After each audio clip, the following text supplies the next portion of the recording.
নমস্কার, আমি সোমা সাহা। নমস্কার, আমি অর্ঘ্য মাইতি। দ্য পাওয়ার অফ অ্যাস্ট্রোলজির আজকের এই অনুষ্ঠানে আপনাদের সকলকে স্বাগত। সর্বপ্রথম কৃতজ্ঞতা জানাই মিস্টার দেবব্রত চৌধুরী মহাশয়কে, যিনি ফিউশন কাজিনসের কর্ণধার এবং খাদ্য এবং পানীয় সরবরাহের মাধ্যমে আমাদের অনুষ্ঠানটি পরিচালনায় সহায়তার হাত বাড়িয়ে দিয়েছেন। আজকে আমাদের এমন একটি বিষয় নিয়ে আলোচনা করব যেটি নাম শুনলে মানে একটি গ্রহ, একটি প্ল্যানেট যার নাম শুনলে আমাদের কপালে চিন্তার ভাঁজ পড়ে যায়, আমাদের মন আতঙ্কিত হয়ে ওঠে। সেটি হলো শনি। শনির সাড়ে সাথী, শনির ঢাইয়া, এই কথাগুলি আমাদের মধ্যে খুবই প্রচলিত। এই কথাগুলি শুনলে বা শনির নাম শুনলেই আমাদের মনের মধ্যে সর্বপ্রথম যেটি আসে সেটি হলো বিপর্যয়ের চিন্তা। শনি কি শুধু আমাদের জীবনে বিপর্যয় এনে দেয়, না নতুন কোনো দিশা বা নতুন কোনো পথের সন্ধানও দেখিয়ে দেয়? সেটা নিয়েই আজকে আমাদের আলোচনা করে শোনাবেন আমাদের শ্রদ্ধেয় স্যার সুমন্তজি চৌধুরী। প্রথমেই স্যারকে শতকোটি প্রণাম জানাই। স্যার, শনির সাড়ে সাথী এই অনুষ্ঠানটি আমরা যে প্রশ্নগুলো আমরা করব আপনাকে জানতে চাইবো ডিটেলসে। তো প্রথমে আমার একটা কিউরিয়াসিটি থেকে আমার একটা পার্সোনাল প্রশ্ন, সেটা হচ্ছে শনি তো ডিসিপ্লিনকে মানে বোঝায় শনি, কিন্তু তার সঙ্গে আমরা আর একটা জিনিসও বুঝি যে সৎসঙ্গে স্বর্গবাস, অসৎসঙ্গে নরকবাস। সবাই বলে থাকি মানে বাজে গ্রুপ থেকে বাইরে থাকো, পজিটিভ জায়গা থাকো। তো বাড়িতে যদি এমন কোনো আমাদের কোনো রিলেটিভস বা কেউ থাকছে যারা হয়তো অ্যাস্ট্রোলজিকে বিশ্বাস করছেন না এবং সেই হিসাবে তাকে কোনো রকম অ্যাস্ট্রোলজারের কাছে নিয়ে যাওয়াও যাচ্ছে না, বেসিক্যালি সায়েন্টিফিক অ্যাস্ট্রোলজারের কাছে, তো সেই জায়গায় দাঁড়িয়ে তার উপর যদি কোনো শনির নেগেটিভ প্রভাব পড়ে, তাহলে সেটা আমরা বুঝবো কি করে? তার কোন ব্যবহারিক প্রয়োগে আমরা বুঝতে পারবো যে তার উপর শনির নেগেটিভ প্রভাব পড়েছে এবং সেই হিসেবে আমরা একটু প্রিভেনশন নিতে পারি? সর্বপ্রথম সবাইকে প্রণাম জানাই। শনি ডিসিপ্লিনের কারো কথা নয়, পজিটিভ শনি ডিসিপ্লিনের কারো কথা। আচ্ছা, নেগেটিভ শনি উচ্ছন্নে যাওয়ার কারো কথা, ইনডিসিপ্লিনের কারো কথা। তাহলে শনি মানেই পজিটিভিটি, শনি মানেই নিয়মানুবর্তিতা, তা নয়। প্রথমে তোকে মাথায় রাখার প্রয়োজন আছে আমাদের রবি, শনি, চন্দ্র, মঙ্গল, বুধ, বৃহস্পতি, হোয়াটএভার যা যা গ্রহ আছে, অন্তত আমি কে কি পারে জানি না, সায়েন্টিফিক অ্যাস্ট্রোলজি এবং সায়েন্টিফিক অ্যাস্ট্রোলজার কোনো ছক দেখবো না। তোর সাথে আমি শুধু কথা বলবো আধ ঘন্টা 15 মিনিট, তোর কোন গ্রহ নেগেটিভ আমি বলে দিতে পারি। যখন তোর মধ্যে ডিসিপ্লিনের অভাব হবে, দেখা গেল আমাকে 6টার সময় কোথাও বেরোতে হবে, আমি 5টার সময় আর 5 মিনিট একটু ঘুমিয়ে নি, আর 5 মিনিট একটু ঘুমিয়ে নি, ঘুমিয়ে পড়লাম এবং দেখা গেল 6টার সময় বেরোতে হবে, লেট করে ফেললাম। তার মানে কিন্তু আমার শরীরের মধ্যে শনির যে নেগেটিভ ভাইব্রেশন রয়েছেই রয়েছে। আমাদের যে নিয়মানুবর্তিতা, ডিসিপ্লিনের জায়গাটা যখন আমরা মান্যতা দিই না, যখন আমরা এক্সট্রিমলি সরি টু সে, আজকের দিনে শুনতে খারাপ লাগবে, আমি কর্মের মধ্যে দিয়ে জয় করব, এই মানসিকতাটা যখন আমার থাকবে না, যখন আমার অনেক স্টুডেন্ট এরকম রয়েছে, আমি বহুবার বলেছি, দেখা গেল জাগ্রত দেবদেবীর কাছে গিয়ে পাই দাও পাই দাও পাই দাও, অসত্য গাছে দেখা যাচ্ছে সুতলি বাঁধছে, হ্যাঁ, তারপরে বট গাছে সুতলি বাঁধছে, মানে বিনা পরিশ্রমে রেজাল্ট পাওয়ার মানসিকতা যখনই আমার মধ্যে থাকবে, যখনই আমার মধ্যে ইনডিসিপ্লিন হওয়ার জায়গাটা থাকবে, এবং ইম্পর্টেন্ট ফ্যাক্টর, যখন আমি দেখা যাচ্ছে আমার যারা সাবঅর্ডিনেট বা কর্মচারী তাদেরকে আমি হেয় করছি এবং কথায় কথায় ইলিগাল অ্যাক্টিভিটিস করার প্রবণতা যখন থাকবে, এটা কিন্তু অবজার্ভ করার ব্যাপার। অবজারভেশন ভেরি ভেরি ইম্পর্টেন্ট একজন সায়েন্টিফিক অ্যাস্ট্রোলজারের। যখনই থাকবে তার মানে কিন্তু আমার শনি নেগেটিভ। আমার কোনো মানে হয় না, বাবা আমাকে হাত খরচ দেয়, মা দেখা যাচ্ছে যে মনে কর কি বলবো, মানে যে কোনো জায়গায় টেবিলে হোক যেখানে হোক দেখা যাচ্ছে 20টা টাকা রেখেছে, 10 টাকা মেরে দিলাম, না আমি নিই, পরবর্তীকালে আমি আর কি মারছি, ছোটখাটো ব্যাপার দিয়ে কিন্তু বোঝা যায়। তার মানে তার শনি নিচস্থ ডেফিনিট ভাবে। এবার ইম্পর্টেন্ট ফ্যাক্টর হচ্ছে, এমন হতেও পারে যে সেই ছেলেটার বয়স 18 বছর, 20 বছর, 15 বছর, 25 বছর, 30 বছর, জন্ম ছকে রিফ্লেক্ট না করলেও স্পট ইমপ্লিমেন্টেশন ছকে কিন্তু ওই শনির ব্যাড রিফ্লেক্ট করছে। তার কারণ ভুলে গেলে কখনোই চলবে না, এই চ্যানেলটিতে, যেই চ্যানেলটিতে আমি আজকে বসে তোদেরকে শনি নিয়ে আলোচনা করছি, আমার যখন শনির দশা এবং অন্তর্দশা পড়তে আর 3 দিন বাকি, এই চ্যানেলটিতে কিন্তু আজ থেকে 7.5 বছর আগে আমি অনুষ্ঠান শুরু করেছিলাম। তাহলে শনি যদি নেগেটিভ হতো, সুমন্ত জি চৌধুরী, স্যার সুমন্ত জি চৌধুরী তো হওয়া বাদ দে, হারিয়ে যেতাম। আমার কিন্তু এখনো 32 সাল পর্যন্ত শনির দশা এবং শনির অন্তর্দশা চলছে। আমি যা কিছু বলি, বই তো পড়ি, স্টাডি তো করি, কিন্তু নিজের জীবনে সেটাকে ইমপ্লিমেন্ট করি। বুঝতে পেরেছিস? আমি নিজের জীবন দ্বারা, আমার এখন শনির দশা, শনির অন্তর্দশা চলছে। তাহলে শনি ওরকম নেগেটিভ নয়। শনি কি করে? আমি ইনডিসিপ্লিন রয়েছি, আমি নিয়মানুবর্তিতা মানছি না, এমন কঠিন সিচুয়েশনে ফেলে দিল, ডু অর ডাই, যদি না মানো না খেতে পেয়ে মরবে।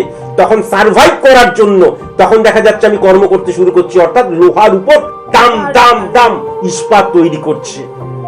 জানো আমি মার খাচ্ছি, আসলে মারটা কিসের জন্য খাওয়া হচ্ছে? আমি যেমন তোদেরকে বকা দিই, কারণ বকাটা কিসের জন্য দিচ্ছি? তোদের ভালোর জন্য দিচ্ছি। সেরকম শনির ব্যাড রিফ্লেকশন ওরকম করে কখনো হয় না। যে যে কারণগুলো বললাম, তার 2-3টে কারণ থাকলেই তার শনি নিচস্ত 100 দেখলেই কিন্তু বোঝা যাবে, দেখলেই বোঝা যাবে। তাহলে এই যে শনির সাড়ে সাথী, সেই শনির সাড়ে সাথীটা কি? শনির সাড়ে প্রথমত যেটা হচ্ছে, আচ্ছা শনির সাড়ে সাথীতে কি আমরা শুধু ব্যাড রিফ্লেকশন দিতে পাবো না? সেটা আপনি বললেনই, নিচস্ত থাকলেই তবে পাবো। তাহলে গুড রিফ্লেকশনটা কখন পাবো সেটা কি? আমি জানি না 25 মিনিটের মধ্যে শেষ হবে কিনা, এইগুলোর সেকেন্ড পার্ট আমাকে করতেই হবে, কিন্তু আমি তোকে একটুখানি বোঝাই। আমি কিন্তু হলুদ কোট পরে এবং সবুজ কোট পরে দুটো শনি নিয়ে এই চ্যানেলে আলোচনা করেছিলাম। আমার মনে আছে তার পরের দিন আমার শিলিগুড়ির চেম্বার ছিল। তুই আমার ইউটিউব চ্যানেল বা এই যে চ্যানেলটি, এই যে টিভি চ্যানেল, এরও যে ইউটিউব চ্যানেল, সেখানেও হয়তো পেতে পারিস। তাও তোকে বলছি শোন। প্রথমত, শনি ডাইরেক্ট যখন হিট করছে কোন রাশির উপর, কোথায় হিট করছে এখন? সার্বিক অর্থে মীন রাশির উপর। এটা সার্বিক হিট, সার্বিক হিট। আমি তাই জন্য বললাম না, মানুষ যদি না বোঝে বোঝানো যাবে না। তাও আমি তোকে আগে বলিনি, তারপরে আসছি। যখন ডাইরেক্ট হিট করছে, শনির রিফ্লেকশন তার সামনের দিকে যায়, শনির রিফ্লেকশন পিছন দিকে আসে। তাহলে ডাইরেক্ট হিট যখন করছে মীন রাশিতে, মীন রাশিতে কিন্তু শনি 2.5 বছর থাকবে, যাকে কিন্তু আমরা 2.5 বছর, যাকে ঢাইয়াও বলা হয়। মানে ঢাই মানে কিন্তু 2.5 বছর। ঢাইয়া মানে কিন্তু এইটা নয়, মানে ঢাই কথার অর্থও কিন্তু 2.5 বছর। ঢাইয়াটা পরে আসছে। তাহলে 2.5 বছর থাকছে। তাহলে তার রিফ্লেকশন কোথায়? তার রিফ্লেকশন কুম্ভ রাশিতে, কুম্ভ তারপর মীন। তাহলে কুম্ভ রাশিতে 2.5 বছর রিফ্লেকশন থাকবে। সেটা কিন্তু 7.5 মানে এন্ড অবস্থা। আর মিডল ফেজ হচ্ছে একদম টাটকা অবস্থা, হচ্ছে যেখানে শনির অবস্থান রয়েছে। আর সূচনা হচ্ছে 2.5 বছর, সেটা হচ্ছে মেষ রাশিতে। তাহলে মেষ রাশিতে 2.5 বছর, মীন রাশিতে 2.5 বছর, কর্কট আমাদের কুম্ভ রাশিতে 2.5 বছর, 2.5 বছর হচ্ছে। একে কিন্তু বলা হয় শনির 7.5। মানে ঢাইয়া দিয়ে টোটালি 7.5। ঢাইয়া দিয়ে নয়, 2.5 মানে ঢাইয়া, সেটাই বললাম। ঢাইয়া কথাটা আলাদা, কিন্তু শনির ঢাইয়া কিন্তু আলাদা। এই দেখ, তোকে এক্সাম্পলটা দেওয়া উচিত হয়নি। ঢাইয়া মানে 2.5 বছর, ঢাইয়া কথাটা কিন্তু আলাদা। ঢাইয়া মানে হচ্ছে যখন লগ্ন থেকে 4, দাঁড়া আমি পরে আসছি, তাও একটু বলে নি, নয়তো যারা শুনছে তারা ভুল ভাববে। যখন লগ্ন থেকে বলে ঢাইয়া চন্দ্র থেকে ক্যালকুলেশন করতে হয়, ভুল। সায়েন্টিফিক অ্যাস্ট্রোলজি বলছে লগ্ন থেকে যখন 4 নাম্বার ঘরে শনি থাকে আর লগ্ন থেকে যখন 8 নাম্বার ঘরে শনি থাকে, তখন কিন্তু শনির ঢাইয়া হয়। এটা সায়েন্টিফিক অ্যাস্ট্রোলজিতে স্পট ইমপ্লিমেন্টেশন ছকে হয়। বুঝতে পারলি? এবার চলে আসি, আমার হাতে একটা ছক রয়েছে, যেই ছকটা এখানেও দেখা যাচ্ছে। আবার আমি এরপরে আরেকটা ছক দেখাবো, সেটা হচ্ছে শনির 7.5। আমি বারবার ধরে বলেছি, শনির গুড রিফ্লেকশন আমাকে কিন্তু একটা সাধারণ অ্যাস্ট্রোলজার থেকে, বা বলা যেতে পারে আমি অ্যাকচুয়ালি কি বলবো, মানে ওই যে আমাকে আমার যে শিষ্যরা বলে না পাগলা বাবা, ঘুরে ঘুরে বেড়াতাম, পড়াশোনা করতে ভালো লাগতো। আমি যদিও পড়াশোনা করেছিলাম, তারপর আমি নানান ধরনের স্পিরিচুয়ালিটির জায়গায় গিয়েছিলাম, কিন্তু আজকে স্যার সুমন্ত জি চৌধুরী তো শনির দশা এবং অন্তর্দশাতেই হয়েছে। সেরকম সচিন তেন্ডুলকারের কিন্তু আমি যদি দেখি শনির 7.5 ছিল, সচিন তেন্ডুলকারের ছিল। সেটা হচ্ছে আমার হাতে মোবাইল, আর এই হচ্ছে ছকটা। তারপরে যদি লক্ষ্য করা যায়, তাহলে কিন্তু কি সাময়িক বা ক্ষণিক আমাদের যদি লক্ষ্য করা যায় শনির 7.5 জায়গা, সেটাও কিন্তু আমাদের লতাজির মধ্যে ছিল। ইম্পর্টেন্ট ফ্যাক্টর যেটা হচ্ছে, খুব ভালো মতন যদি দেখা যায় শনির 7.5 যে ফেজগুলো, আবার তাদের মধ্যে কিন্তু কালসর্প দোষেরও ফেজ লক্ষ্য করা যাচ্ছে, সেটা নিয়ে আমি পরবর্তীকালে বলবো।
শনির 7.5-তে আমি যদি কোন রকমের ইললিগ্যাল অ্যাক্টিভিটিসের সাথে জড়িত, বা success is the maximum utilization of ability that you have, সফলতার উপযুক্ত তুমি যদি না হও, তাহলে কিন্তু শনির 7.5-তে তুমি ধ্বংস হয়ে যাবে।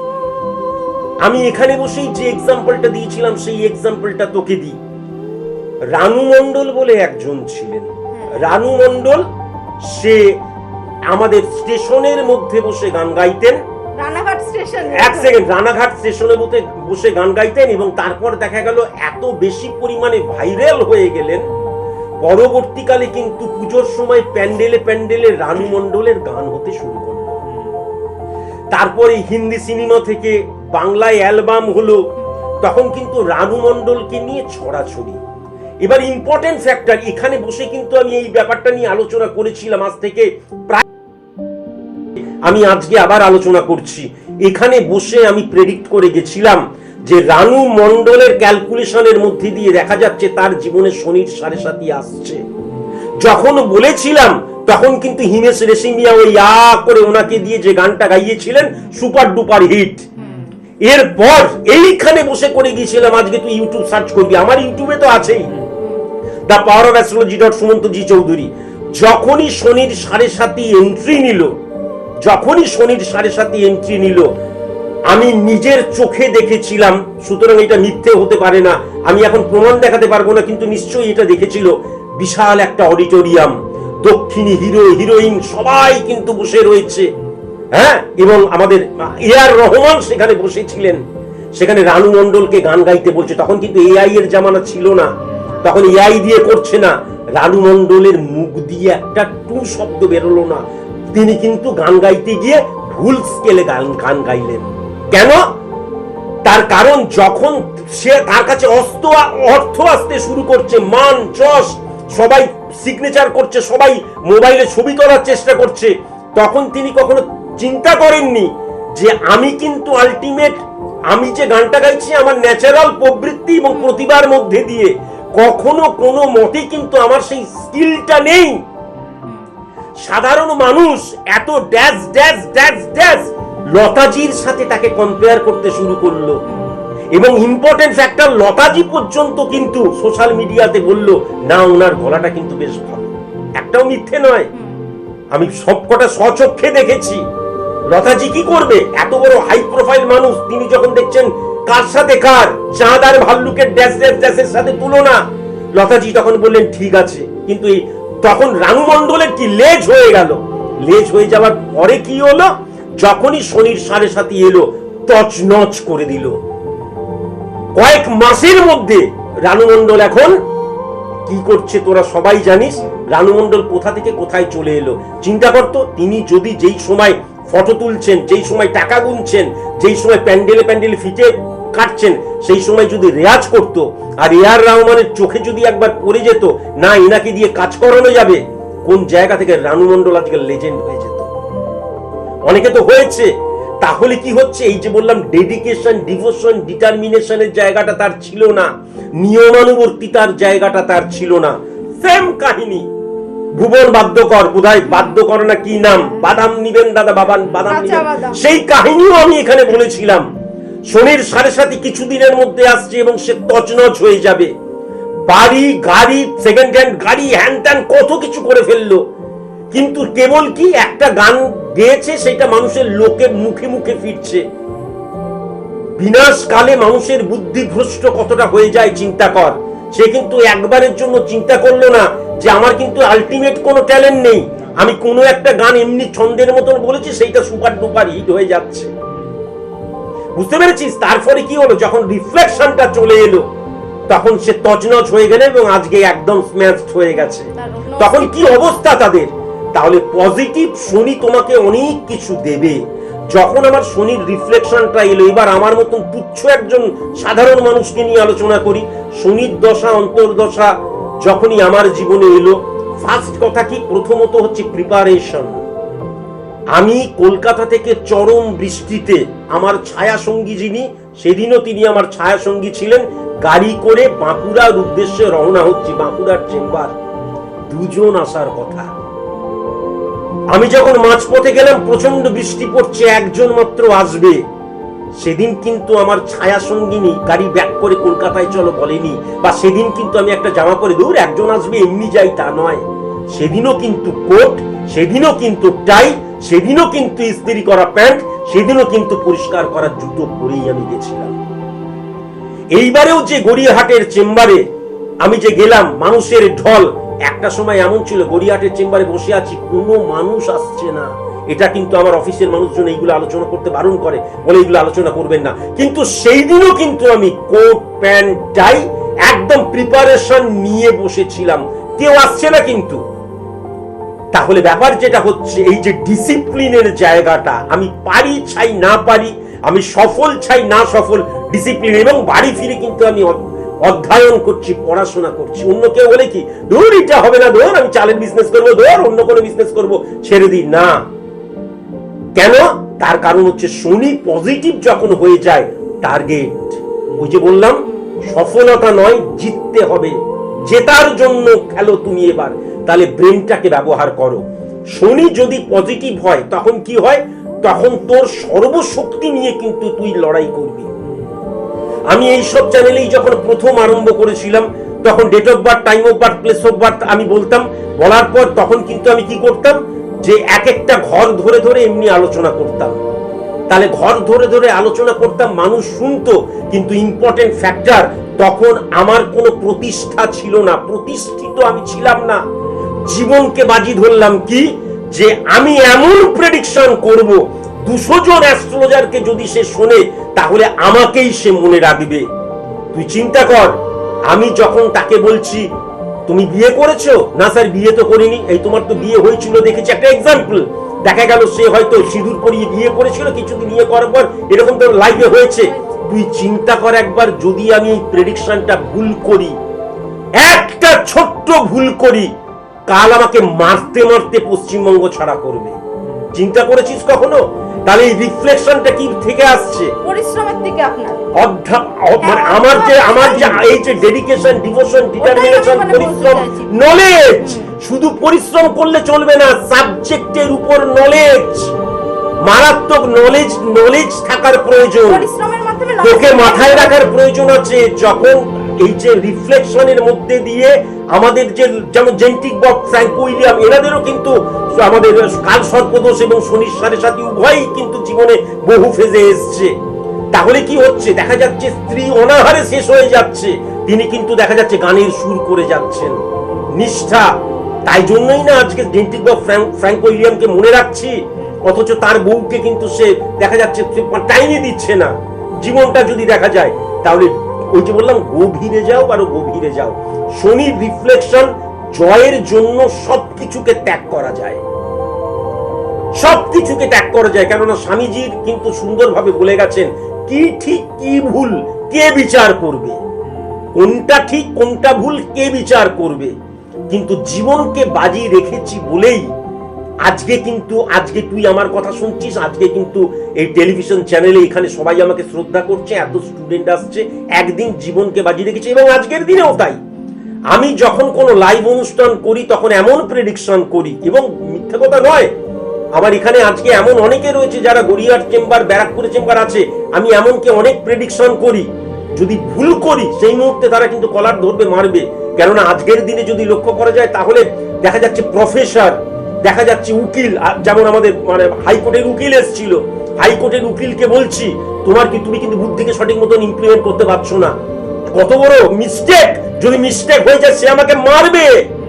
সে বলছে একদম ঠিক বলছেন, তুমি অর্থ ধরে রাখতে পারছো না, একদম পারছি না স্যার, তোমার তো ড্যামেজ অবস্থা, একদম ড্যামেজ অবস্থা।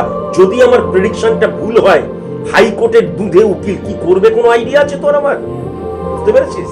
এবার বল স্যার নেক্সট এটা আমি তাহলে তুই বুঝতে পারলি তো, শনির 7.5 রিফ্লেকশন যেটা, সেটা শনি যদি পজিটিভ হয় তাহলে কোনো যায় আসে না, কিন্তু শনি যদি নেগেটিভ হতে শুরু করে তাহলে আমাদের কষ্টটা হালকা হয়ে যায়, মানে দেখা যায় যে কষ্টটা আস্তে আস্তে চলে যাচ্ছে ন্যাচারাল ওয়েতে কুম্ভ রাশির ক্ষেত্রে। আর আমরা যদি শনির নেগেটিভ প্রভাব থাকে তাহলে কিন্তু আমাদের মীন রাশিতে মারাত্মক প্রভাব আসতে চলেছে। হ্যাঁ, আর আমাদের নেগেটিভ প্রভাব যদি থাকে তাহলে কিন্তু মেষ রাশিতে এইবার আসবে।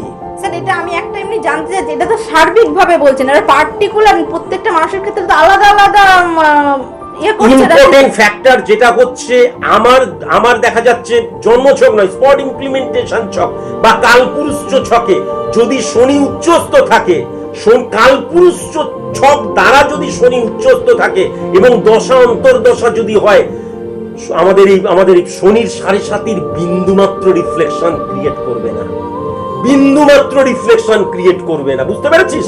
আমার ছকের মধ্যে শনি যদি উচ্চস্থ থাকে, হ্যাঁ, এবং উচ্চস্থ আছে এবং দেখা যাচ্ছে এটা কিন্তু স্পট ইমপ্লিমেন্টেশন ছক বা কালপুরুষ ছকের মধ্যে, এবং স্পট ইমপ্লিমেন্টেশন ছক দ্বারা দশা অন্তর্দশা যদি পজিটিভ থাকে তাহলে আমার কুম্ভ রাশি হোক, আমার মীন রাশি হোক, আমার মেষ রাশি হোক, কোনো যায় আসে না। কিন্তু এই কথাটা 140 কোটি মানুষের একটা মানুষও বিশ্বাস করবে না আজকের দিনে দাঁড়িয়ে। আচ্ছা নয়, তাই জন্যই কিন্তু বশীকরণ স্পেশালিস্ট সাতটা ওই আমাদের কি বলে আশ্রম তৈরি করছে, আর 4 তলা বাড়ি তৈরি করছে, আর 3টে গাড়ি নিয়ে ঘুরে বেড়াচ্ছে চারিদিকে তাকা। স্যার এখানে আমি একটা কোশ্চেন করতে চাই, সেটা হচ্ছে শনি 7.5 হলো, শনির ঢাইয়া আমি শুনেছি, তাহলে শনির ঢাইয়ার ব্যাপারটা কি, এবং এটা আমাদের লাইফে পজিটিভ এবং নেগেটিভ কি ইফেক্ট? খুব ইজি, ছোট্ট করে বলি, টাইম নেই।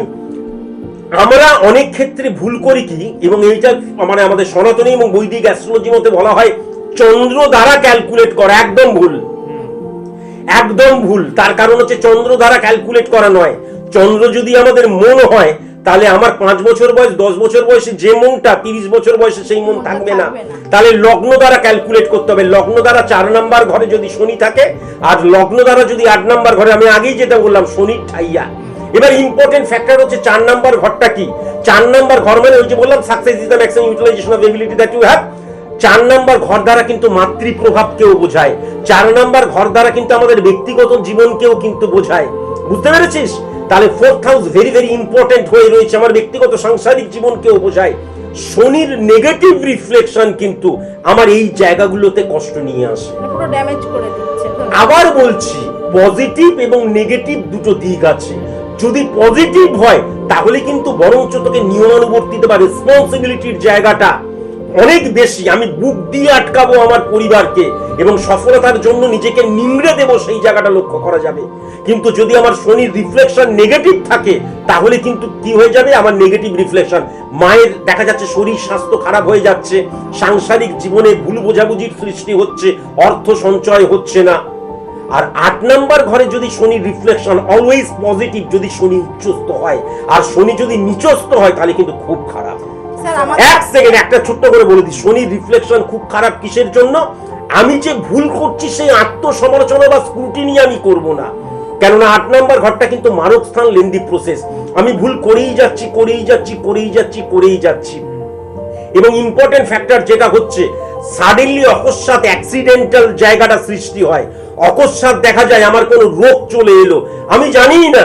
যেমন আমার নিজের বাবার ক্ষেত্রে হয়েছিল, আমি এটা বলতে চাই না, আমি নিজে প্রেডিকশন করেছিলাম, তারপরে যাই হোক হঠাৎ করে একদিন দেখা গেল গালটা ফুলে গেল, পরবর্তীকালে তো ডাক্তারের ভুল চিকিৎসা হয়েছিল। তখন বাবার ডেড বডিকে হাত ছুঁয়ে আমি বলেছিলাম যে একদিন ডাক্তার তৈরি করে দেখাবো। আমার স্যার সুমন্ত জি চৌধুরীর ডেথ সার্টিফিকেট তার স্টুডেন্ট লিখবে, এই কথাটা আমি বলেছিলাম। বুঝতে পেরেছিস তো? 8 নাম্বার ঘরের নেগেটিভ রিফ্লেকশন। আমাদের হাতে একদমই সময় কম, কিন্তু স্যার এটা মানে এতটাই গভীরের, আমার মনে হয় আরো আলোচনা আরো আমাদের করতে হতে পারে পরবর্তীকালে। তোকে একটা কথা আমি অবশ্যই বলবো, একটা মানুষের জীবনে আমাদের যে গোটা যদি অবস্থান লক্ষ্য করা যায়, তাহলে কি সোমা, কি অর্ঘ, কি স্যার সুমন্ত জি চৌধুরী, প্রত্যেকের জীবনে কিন্তু আমাদের এই শনির সাড়ে সাথী আসে। আচ্ছা স্যার, এটার কি প্রিকশন, যেটা ব্যাড রিফ্লেকশন পড়ছে নেওয়া কি সম্ভব? আপনি প্রথমত যেটা হচ্ছে যে এই যে শনির সাড়ে সাথীর রেমেডি মাস্ট যদি নেগেটিভ থাকে, এইটা কোনো মতে আমি নিজে থেকে দেখা গেল কনসাস হয়ে গেলাম, নিয়মানুবর্তিতা কখনো সম্ভব নয়, গ্রহের দ্বারা আমরা চালিত পরিচালিত হই। আমি আবার বলছি, আমি লতাজির বা সচিন তেন্ডুলকারের আমি বললাম, এটা কিন্তু তোরও কিন্তু শনির সাড়ে সাথী যদি না এসে থাকে আসবে, আমারও আসবে, ওরও আসবে।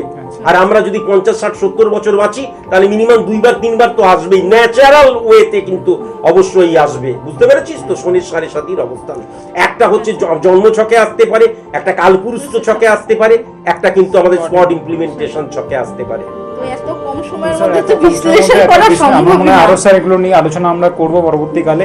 তো আজকে একদমই স্যার সময় নেই, এবং আমার মনে হয় দর্শক পুরোপুরি অনেকটাই ক্লিয়ার হলেন যে শনির সাড়ে সাথীর ব্যাপারটা কি এবং কতটা এটা ভয়ানক, বা আসলেও কি ভয়ানক না পজিটিভ সাইডও আছে, এবং সেটাকে সেইভাবে দেখার মাধ্যমে আমাদের সঠিক সময় সঠিক নির্ণয়ের মাধ্যমে যদি আমরা সঠিক ইমপ্লিমেন্টেশনটা করি এবং প্রেডিকশন এবং রেমেডিয়াল অ্যাপ্লিকেশনের মাধ্যমে শনির নেগেটিভিটিকে বাড়তে দেওয়া যাবে না। কিন্তু শনির নেগেটিভিটি যদি জন্মছকে বাড়তে শুরু করে, তাহলে কিন্তু সেটা পরবর্তীকালে ক্যান্সার, আলসারের রূপ নিতে পারে। তবেই আমরা উন্নতি লাভ করতে পারবো, সক্ষম হব। তো যাই হোক, আজকে এই পর্যন্তই। ধন্যবাদ।